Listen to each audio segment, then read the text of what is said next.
पूर्व चुनाव आयोग, क्या क्या कभी ना कभी चुनाव आयोग पर सवाल उठाना, चुनाव आयोग के काम पर सवाल उठाना, यानी इसका मतलब संवैधानिक संस्था पर सवाल उठाना होगा। अगर चुनाव आयोग को हलफनामा फाइल नहीं किया जाएगा तो इसका मतलब यह कि वोटर लिस्ट वैसे के वैसे ही रहेगी। यही सब तो सवाल है ना कहीं उसको लेकर ही सवाल पूछे जाएंगे। चुनाव आयोग को राजनीतिक बयानबाजी की जगह पर अगर इसके जवाब दे देते तो बाकी मामला सॉल्व हो जाता शायद।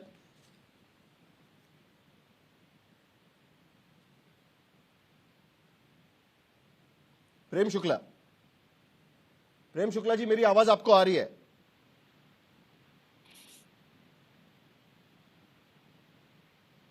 प्रेम शुक्ला जी आज लाजवाब हो गए। आज मुंबई में बहुत जबरदस्त बारिश है, मेरे ख्याल से प्रेम शुक्ला जी से हमारा संपर्क नहीं हो पा रहा है। मोहम्मद अमीन हमारे साथ में है। मोहम्मद अमीन, आपने भी कल पूरी प्रेस कॉन्फ्रेंस सुनी हुई है चुनाव आयोग की। पहली बार मैंने देखा कि चुनाव आयुक्त सीधे सीधे नेता विपक्ष को चुनौती दे रहे हैं कि या तो आप हलफनामा फाइल करिए वरना माफी मांग लीजिएगा। और आज विपक्ष ये कह रहा है कि ये सीईसी का काम नहीं है इस तरीके से पॉलिटिक्स करना या पॉलिटिकल स्टेटमेंट्स देना। इस तरीके से वो कह रहे हैं कि सत्ताधारी पार्टी के की तरह वो बात कर रहे हैं, जिस तरीके से बीजेपी बात करती है वैसे ही सीईसी बात कर रहे हैं। देखिए साहिल जी, जहाँ तक सवाल है इलेक्शन कमीशन का, नो डाउट कि इलेक्शन कमीशन संविधान के अंतर्गत काम करता है और निष्पक्ष काम करता है और ये अपेक्षा भी की जाती है और ये हमेशा से होता आया है। जब उन्होंने कहा कि ये एलओपी की बात की और राहुल गांधी के ऊपर उन्होंने बात की, तो ये कहा उन्होंने कि इनको जो है पेपर्स हमको देने चाहिए। लेकिन मैं एक चीज़ इस बात में कहूँगा कि इलेक्शन कमीशन अपने आप में सक्षम है और उनकी धाराएं ये कहती हैं कि अब वो चाहें तो वो उसको सुओ मोटो लेते हुए और उनको नोटिस जारी कर सकते हैं। और जो उस नोटिस का जो जवाब आएगा, उस जवाब के ऊपर अगर वो लोग इसमें हमारे इलेक्शन कमीशन के ऑफिसर्स की गलती पाई जाती है तो उसको पेनलाइज करेगा इलेक्शन कमीशन। अदरवाइज जो क्वेश्चन उठा रहा है उसको जवाब देना होगा। अगर वो सही नहीं जवाब दे पाता तो जो इलेक्शन कमीशन की नियमावली है उसके अंतर्गत जो भी आरोप बनते हैं या जो भी नोटिस बनता है, जो भी जवाब बनता है, वो उसको एलओपी को दिया जाएगा। इसमें क्या दिक्कत है? अगर नहीं देते चुनाव आयोग चाहे तो कर सकता है, तो चुनाव आयोग क्यों नहीं चाह रहा है? आपको क्या लगता है? बार बार कहना है कि बार पहली बार शायद ऐसा हो रहा होगा कि तमाम विपक्ष इकट्ठा हो गया है, तमाम विपक्ष अलग अलग सवाल यहां पर उठा रहा है, एसआईआर की प्रक्रिया को लेकर सवाल उठा रहा है। यह भी सवाल उठाया जा रहा है कि महाराष्ट्र और अरुणाचल प्रदेश में जब एसआईआर की बात की तो चुनाव आयोग ने कहा कि चुनाव से बिल्कुल नजदीक हो रहा है, इसके लिए हम नहीं करेंगे एसआईआर की प्रक्रिया। लेकिन बिहार में जून जुलाई अगस्त में आप एसआईआर की प्रक्रिया कर देते हो, तो सवाल इसीलिए उठाया जा रहा है। यह हड़बड़ी क्यों है, इसी को लेकर सवाल उठाया जा रहा है। मोहम्मद अमीन साहिल जी, इस बात से तो एग्री आप करेंगे, इतिहास गवाह है। और हमारी जो ईवीएम जब शुरू हुई थी तो हमारा पायलट प्रोजेक्ट केरला से शुरू किया गया था। क्यों? उसके बाद पूरे देश में लगा, क्योंकि पायलट प्रोजेक्ट इसलिए शुरू किया गया ईवीएम का केरला से कि वहाँ अगले साल चुनाव होने थे केरला स्टेट के, फिर देश के चुनाव में यूज़ की गई ईवीएम। इसी तरीके से आप देखेंगे तो एसआईआर की प्रक्रिया राहुल गांधी जी का आग्रह था, जो कि आपने देखा होगा कि महाराष्ट्र में उठाया गया और हरियाणा में कहा गया और दिल्ली में कहा गया कि बीजेपी के वोट डाल दिए गए और अपोजिशन के वोट डिलीट कर दिए गए बीएलओस के द्वारा। ये किया गया जिसका कि हाई कोर्ट ने, महाराष्ट्र ने जवाब भी दे दिया आराम से। अब आप ये बताइए, इस तरह की बातें करने से क्या फ़ायदा है? आप देखिए ना, प्रक्रिया तो रहेगी। अगर कोई कानूनन परेशानी होती, कोई गलत बात होती, इलेक्शन कमीशन रहेगी, ठीक है, के अंतर्गत। आप जैसे देखिए, ये लोग समाजवादी पार्टी ने आज रामगोपाल यादव ने प्रेस कॉन्फ्रेंस में कहा, जब विपक्ष की प्रेस कॉन्फ्रेंस हुई उसमें रामगोपाल यादव ने कहा, अखिलेश यादव ने बाकायदा ट्वीट करके दिखाया कि हमने तो पावती भी ले ली है उनसे, वो भी दिखा दिया उन्होंने। लेकिन उसके बावजूद चुनाव आयोग की तरफ से कोई कार्रवाई तो हुई नहीं। कल सवाल भी पूछा गया, बीजेडी ने भी यही आरोप लगाया था। तो क्या यह कहना वाजिब होगा चुनाव आयोग की तरफ से कि हारने के बाद आरोप लगाते हैं? देखिए, आरोप लगाना एक प्रक्रिया है, एक उनको चाहिए आरोप लगाते। क्यों? क्योंकि वो कहाँ जाएंगे, इसका ठिकरा किस पे फोड़ेंगे? वो कुछ अगर अपनी तरफ से नहीं सक्सेस कर पाए हैं चुनाव में तो किसको बताएंगे? एक कोई है जिसको बता देते हैं, स्केपगोट, जिसको कहेंगे चुनाव आयोग ने किया सारा, ईवीएम ने किया, अब ईवीएम भी खत्म हो गया, फिर बीबी कहेंगे वीवीपैट ने किया, वो भी खत्म हो गया। अब क्या है? अब लिस्टों के ऊपर बात आ गई। वोटर लिस्ट की मैं आज बताऊं, जब मिस्टर गणेशन थे तब कांग्रेस की गवर्नमेंट थी। और जब ये आधार कार्ड आया था, सुन लीजिए एक मिनट साहिल जी, आधार कार्ड जब आया था तो आधार कार्ड के लिए बुलाया गया था इलेक्शन कमीशन कमीशन ने, और ये कहा कि प्रपोजल बना के भेजा कि ये जो आधार कार्ड की जगह हमारा वोटर कार्ड ही एक मान्य कार्ड माना जाए, उसको उस गवर्नमेंट ने उस वक्त रिजेक्ट कर दिया था। दिस इज द रीजन, इसीलिए 50 बातें हुई, आधार कार्ड भी बना, वोटर आईडी कार्ड भी बना। आज कंफ्यूजन करने का काम कांग्रेस के द्वारा किया गया था। उस टाइम वो पावर में थे, अगर वो चाहते तो इस बात को मान लेते। हमारे देश में एक ही कार्ड होता, कल की प्रेस कॉन्फ्रेंस में एक सुझाव दिया गया चुनाव आयोग को कि ये जो डुप्लीकेसी ऑफ एपिक नंबर होता है उसके लिए आधार कार्ड से आप ज्वाइन करा दीजिएगा तो डुप्लीकेसी होगी नहीं। उस पर तो जवाब नहीं दिया। लेकिन अब देखिए, पुरानी बातें निकालना बड़ा आसान है, लेकिन क्या आपको नहीं लगता कि गोल पोस्ट शिफ्ट किया जा रहा है? जो बार बार ये कहा जाता है वो ये कहा जाता है, प्रेम शुक्ला भी हमारे साथ जुड़ चुके हैं, लेकिन गोल पोस्ट शिफ्ट किया जाता है बार बार। पहले ईवीएम वीवीपैट की बात की जाती है, वोटर लिस्ट की बात की जाती है, फिर बाकी चीजें बात की जाती है जो मोहम्मद अमीन कहने की कोशिश कर रहे थे। आशुतोष, मैं आता हूं आपके पास। अमीन जी आपके पास दोबारा आऊंगा मैं। साहिल जी देखिए साहिल जी, कल जो 1 घंटे से ज्यादा की प्रेस कॉन्फ्रेंस थी, जिस भी आदमी ने उसको सुना होगा उसकी पहली प्रतिक्रिया क्या होगी? उसकी पहली प्रतिक्रिया यह होगी कि इलेक्शन कमीशन किसी सवाल का जवाब नहीं देना चाहता, चाहे वो एसआईआर का सवाल हो, चाहे वो महादेवपुरा में राहुल गांधी के लगाए आरोपों का प्रश्न हो। अगर कोई चुनाव आयोग या मुख्य चुनाव आयुक्त जो जिनका 30 साल का लंबा करियर है, वो ये तर्क दे कि हम सीसीटीवी फुटेज इसलिए नहीं दे सकते क्योंकि माँ बेटी बहुओं की जो प्राइवेसी है वो खतरे में पड़ जाएगी, मतलब अगर ये कोई तर्क देता है तो मुझे तो लगता है कि उनको अपने पद पर भी रहने का हक है या नहीं है, यह सवाल भी पूछा जाना चाहिए। भाई कानूनी तौर पर चले, पहले तो 1 साल तक वो फुटेज दिया जा सकता था, अभी तो 45 दिन के अंदर अगर कोई मांगेगा तो आप दोगे। मतलब किस तरीके का तर्क दिया जा रहा। और अफसोस की बात यह, कुछ लोग इसको जस्टिफाई करने की कोशिश कर रहे हैं और कह रहे हैं कि आप चुनाव आयोग की संवैधानिक संस्था है उसके ऊपर आप आरोप लगा रहे हैं। तो मैं 2002 में चला जाता हूं, जब नरेंद्र मोदी जी ने बैठ के जेम्स माइकल लिंगडो कहा था और कहा था सोनिया गांधी के साथ चर्च में जाके मिलते हैं, तब क्या वो आरती उतार रहे थे क्या चुनाव आयोग की?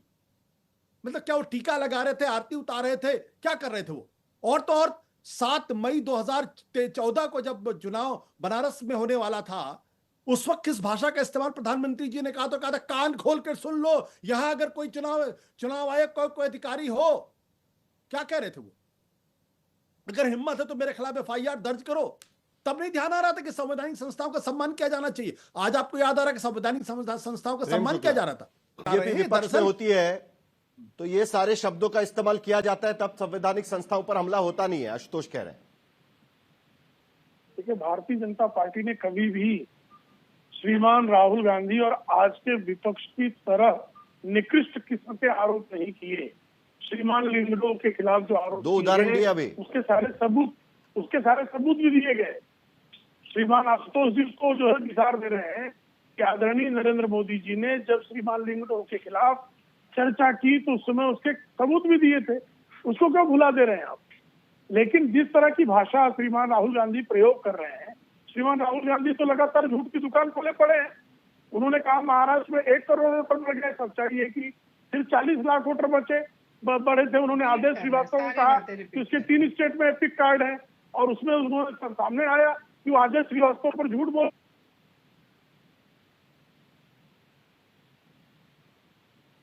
आशुतोष देखिए, प्रेम शुक्ला जी को जानकारी नहीं होगी, मैं 2 उदाहरण दे देता हूं। प्रधानमंत्री अटल बिहारी वाजपेयी उस वक्त थे तो उनका एक बयान तो सबको मालूम है कि राष्ट्र धर्म का निर्वाह करो, लेकिन जब लिंगडो के क्रिश्चियनिटी को लेकर जब सवाल नरेंद्र मोदी जी ने उठाए थे मुख्यमंत्री के तौर पर, तब अटल बिहारी वाजपेयी ने उनको एक तरीके से डांट फटकार लगाई थी। इतना ही नहीं, उस वक्त पार्टी के बड़े नेता माने जाते थे मुरली मनोहर जोशी, उन्होंने कहा इस तरीके से चुनाव आयोग के आयुक्त पर सवाल खड़े करना यह गलत है।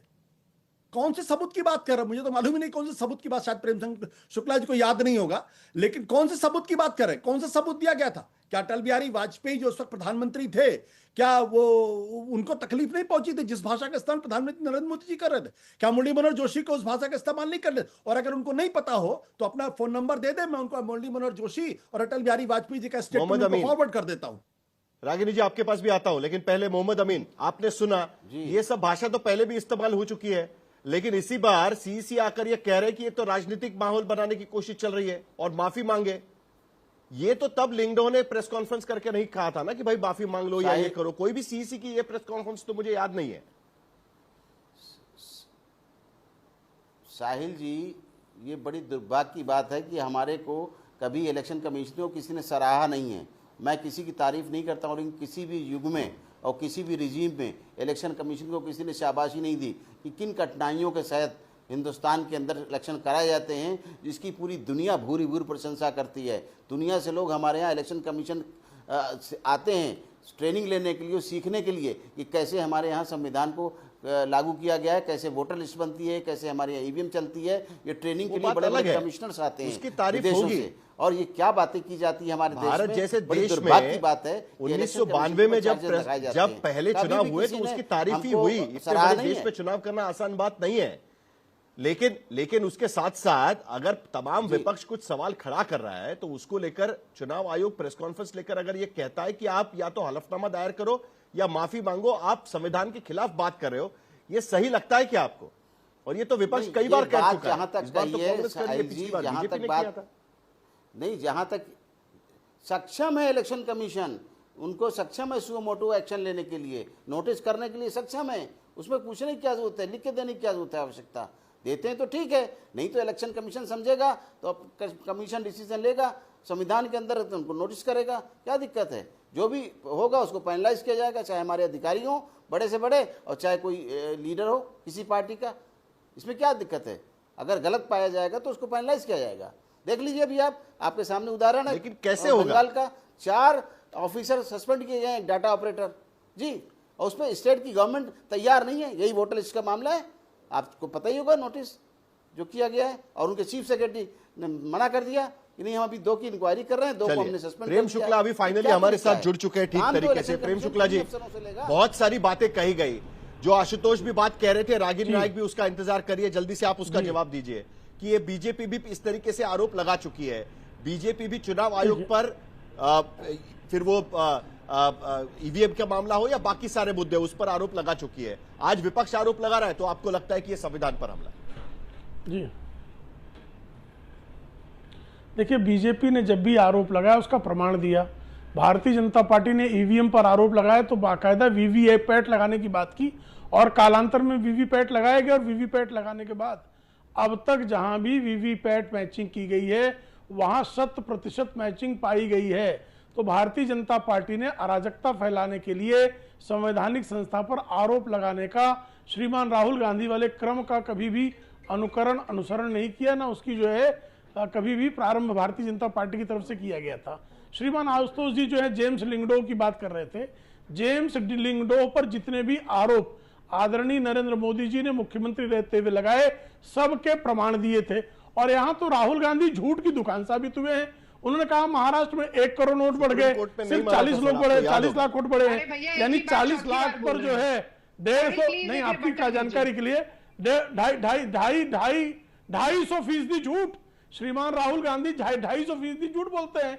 40 लाख वोटर 1 करोड़ कहना, यानी 60 लोग एडेड, 60 लाख की एडेड झूठ बोलते हैं। उन्होंने कहा कि 3 जिले जो है राज्यों में एपिक कार्ड बने, कहीं पर भी नहीं बने थे। अरे मेरी बात तो पूरी होने दीजिए साहिल जी कांग्रेस के प्रवक्ताओं और उनके चीयर लीडर्स को लगातार समय देते हैं। मेरी तकनीकी अगर खामी है, नहीं सर, आपको भी समय दिया था। अब मुंबई की बारिश में आपका फोन कट रहा था तो मैं क्या करूं उसमें सर? नहीं श्रीमान, मेरी गलती नहीं है ना उसमें। नहीं श्रीमान राहुल गांधी ने नहीं, उस तो मेरी अब तो भाई अगर तकनीकी कारण है तो आपको समय देना न्यायोचित रहेगा ना। कृपा करके मुझे बताइए, श्रीमान राहुल गांधी ने जिस माधवपुरा का जिक्र किया, उस माधवपुरा तो मेरी भी गलती नहीं है ना भाई साहब। तो माधवपुरा जिस आप सवाल पूछ रहे, जवाब तो लेना चाहिए ना। मकान से 70 वोटर की जो बात की गई, उन 70 वोटरों का जो है कैसे वो 70 वोटर एक ही मकान के नीचे थे, यह सिद्ध हुआ है। 80 वोटर की जगह से सिद्ध हुआ है। अब भाई वो तो 40 का जो है 1 करोड़ बोल सकते हैं, तो मैं 80 का 70 तब भी कम करके बोल रहा हूं। आप लोगों की तरह झूठ बोलने की मेरी आदत नहीं है ना। मेरे अभ्यास में सत्य बातें रखना, पुष्ट की हुई बातें रखना और जो है अनावश्यक जो है जबरदस्ती अराजकता फैलाने का प्रयास ना करना, ये जो है हमारा अभ्यास है। तो ठीक हम है। लोगों ने जो है निर्वाचन कुल मिलाकर आयोग से रागिनी आपको नायक दो प्रश्न आरोप पूछना ये लग रहा है कि पूछिएगा। अराजकता उसका फैलाने की जो कोशिश हो रही है, देगा। और ये आरोप झूठ इससे बोल पहले रहे हैं, विपक्ष पर तब लगा था जिसके बाद भारत में इमरजेंसी लगाई गई थी। रागिनी नायक, देखिए, सबसे हास्यास्पद तो ये है कि प्रेम शुक्ला जी राहुल जी पे झूठ बोलने का आरोप लगा रहे हैं, और वो भी अब बिहार के चुनाव से पहले उसी बिहार में आरा की रैली में जहां प्रधानमंत्री मोदी ने आकर ऐसे बड़े बड़े नीलामी की थी, 70,000 करोड़ दूं, 80,000 करोड़ दूं, 90,000 करोड़ दूं, 1.25 लाख करोड़ का चूना लगाकर चले गए। ₹1 नेग में नहीं मिला बिहार को स्पेशल स्टेटस में, उसका जवाब अब तलाश के चूना आप लोग रखिएगा। चौकट लोग और चूनेबाज आप देखिए, लोग मैं हैं। प्रेम शुक्ला जी आपके चौकट बीच और में चूनेबाजी बोलिए, कांग्रेस आपके का साहिल, चरित्र है। मुझे बात पूरी कर लेने कांग्रेस का दीजिए। चरित्र है। चलिए वो मैं टाइम एक वसूल रहे हैं। लगातार रागिनी जी आप बात कर लीजिएगा, जल्दी से बात खत्म करिए, फिर वापस जाएंगे उनके पास। चलिए, हाँ, देखिए, तो देखिए, इलेक्शन कमीशन जब बात कर रहा था पक्ष विपक्ष और समकक्ष होने की, तो अपनी ही निष्पक्षता पर खुद घात कैसे करता है इसका पर्दाफाश कर रहा था। राहुल गांधी जी की प्रेस वार्ता के बीच में नोटिस पहुंच जाता है, पर अनुराग गोली मारो ठाकुर को कोई नोटिस नहीं दिया जाता। अभी भाजपा के ही रीवा के सांसद जनार्दन मिश्रा जी ने सार्वजनिक बैठक में कहा कि एक कमरे में 1000 वोट थे, हमने 1100 वोट डलवाने का काम किया, उनको कोई नोटिस नहीं आता है। तो आप किस निष्पक्षता की बात कर रहे हैं चुनाव, और जब आप संवैधानिक संस्थाओं की दुहाई देते आपको हैं नहीं ना, लगता प्रेम एक बार शुक्ला जी, चुनाव आयोग को तो ऐसा लगता है कि सभी आप पार्टियों मोदी को जी साथ ट्रोल में कर लेकर रहे हैं? बैठना चाहिए, आप, हाँ, बिल्कुल लगता है ये जब बजाय संवैधानिक संस्थाओं की- बजाय इसके कि साहिल जी, राजनीतिक बयानबाजी करे। प्रेम साहिल शुक्ला जी, जी, मोदी प्रेम जी शुक्ला को जी, ट्रोल करते हैं ये एक जब सेकंड, संवैधानिक एक सेकंड, संस्थाओं रागिनी की जी एक दुहाई मिनट, करते हैं। रागिनी जी एक मिनट, प्रेम शुक्ला जी आपको नहीं लगता कि बजाय साहिल जी ऐसा है, चुनाव साहिल आयोग जी ऐसा है। राजनीतिक बयानबाजी करे, सभी राजनीतिक पार्टियों को साथ में बैठकर एक बार इसके बारे में बातचीत करें। जो भी सवाल एसआईआर को लेकर उठाए जा रहे हैं उसको लेकर सभी पार्टियों से ये बातचीत, चुनाव तो आयोग- मामला उधर ही ये चुनाव- सॉल्व हो सकता है ना प्रेम शुक्ला जी। ये चुनाव आयोग चुनाव आयोग का अधिकार है, वो ऐसा कर सकता है। ऑपरेशन लेकिन जो सिंदूर खानदानी के वोट चोर लिए है, बैठक जिस में तरह से नेहरू ने आम्बेडकर से, नेहरू अब देखिए बीच से बोल रहे हैं, बोल अब नहीं। ये चिचिया रही है, अब कभी जो है रागिनी जी एक मिनट, सिखा रही थी जरा सभ्यता। मुद्दे पर रहते हैं। ये सभ्यता सिखाने इतिहास में वाली जाएंगे तो चिचिया कई रही है। सारे सवाल उठेंगे। काहे चिचिया रही चुनाव है, आयोग काहे पर इसके चिचिया आगे रही है? पहले भी कैसे काहे सवाल उठाए गए थे चिचिया वो भी रही है? निकलेंगे। प्रेम शुक्ला जी देखिए, अभी की डॉक्टर बात बाबा करेंगे, साहब आम्बेडकर के, अभी की बात करेंगे। मैं अभी की बात कर रहा हूं, डॉक्टर बाबा साहब, मैं उसी की बात कर, डॉक्टर बाबा साहब आम्बेडकर को के वोट चुराने वाले नेहरू चुनाव आयोग के फैसले पे जो है हाईकोर्ट ने फैसला दिया कि इन्होंने चुनाव को गलत तरीके से रायबरेली से जीतने वाली इंदिरा गांधी आपातकाल लाती है। राजीव गांधी 1989 में कहते भारतीय जनता पार्टी जो है वो 2 सीट से 89 कैसे पहुंच गई, और राहुल गांधी अब वही कर रहे हैं। ये खानदानी वोट चोर है, ये खानदानी झूठे हैं। तो अगर वोटर लिस्ट में गड़बड़ी होती है तो उसका जिम्मेदार कौन है? अब ये खानदानी चोरों को अगर मौका वोटर नहीं लिस्ट मिल पे रहा है। गड़बड़ी होती है तो उसका खानदानी- जिम्मेदार कौन है? खानदानी चोरों को मौका नहीं मिल रहा है। चलिए एक मिनट, रागिनी जी एक मिनट, कंचना यादव को भी बात करनी है, जरा एक सेकंड प्लीज, जरा सबको शांत करिए, प्लीज सबको शांत करिएगा। मुझे जल्दी से प्रेम शुक्ला जी इसका जवाब दीजिएगा, कंचना जी भी इंतजार कर रही है। अगर वोटर लिस्ट पे गड़बड़ी होती है तो उसका जिम्मेदार आखिरकार कौन माना जाए? क्योंकि हर चीज का जवाब तो चुनाव आयोग ये देती है कि भाई ये तो हो चुका है। वोटर लिस्ट में ठीक, अगर हड़बड़ी में हम नाम हटाएंगे, मल्टीपल नाम है, हड़बड़ी में हटाएंगे तो किसी का गलत नाम हट जाएगा। तो एसआईआर के लिए 2 महीना काफी है, लेकिन हड़बड़ी में नाम हटाने के लिए काफी नहीं है समय। तो कई सारी चीजें हैं। वोटर लिस्ट में गड़बड़ी के लिए फिर जिम्मेदार कौन है? निर्वाचन आयोग रिस्पॉन्सिबिलिटी है। देखिए, निर्वाचन आयोग के अपने कर्मचारी तो होते नहीं है, बीएलओ बीएलए की निश्चित तौर पर इनकी रिस्पॉन्सिबिलिटी है। निर्वाचन आयोग के पूरे देश में बूथ लेवल पर अपने कर्मचारी तो है नहीं, वो कर्मचारी राज्य सरकारों के हैं। वायनाड में कम्युनिस्ट पार्टी किस तरह से जो है, अबे लगातार पीछे बोलती, भाई इतनी असभ्य महिला कहां से पकड़ के लाते हैं? रागिनी जी प्लीज कितनी असभ्य जरा महिला खत्म है करने दीजिए, रागिनी जी। कंचना जी को भी नाम बात करनी है, रागिनी प्लीज। है, लेकिन आखिरी मेरे हरकतें पास 2-3 मिनट पुराण बचे हैं, वाली प्लीज, है। ज्यादा समय नहीं है मेरे पास। नाम रागिनी प्रेम है, शुक्ला जी आप अपनी लेकिन बात खत्म हरकतें करिए, पुराण बाकी जरा वाली शांत है। रहेंगे प्लीज। कैसी बात है? प्रेम शुक्ला जी आप अपनी बात खत्म देखिए, करिए। निर्वाचन आयोग जो आपकी है बात खत्म विविध करिए। राज्यों में, निर्वाचन आयोग विविध राज्यों में राज्य सरकार के कर्मचारियों के माध्यम से अपने कामों का क्रियान्वयन करता है। उस क्रियान्वयन के दौरान अगर किसी प्रकार का दोष होगा तो दोषियों पर कार्रवाई करना निर्वाचन आयोग का दायित्व है। निर्वाचन आयोग ने बंगाल में एक निर्वाचन कर्मचारियों को जो नोटिस दी, अब राज्य सरकार उसको इंप्लीमेंट करने को राजी नहीं है। अब फिर बीच में बोलने लगी, इनको बीमारी है क्या बीच में बोलने की? ये बीमार है।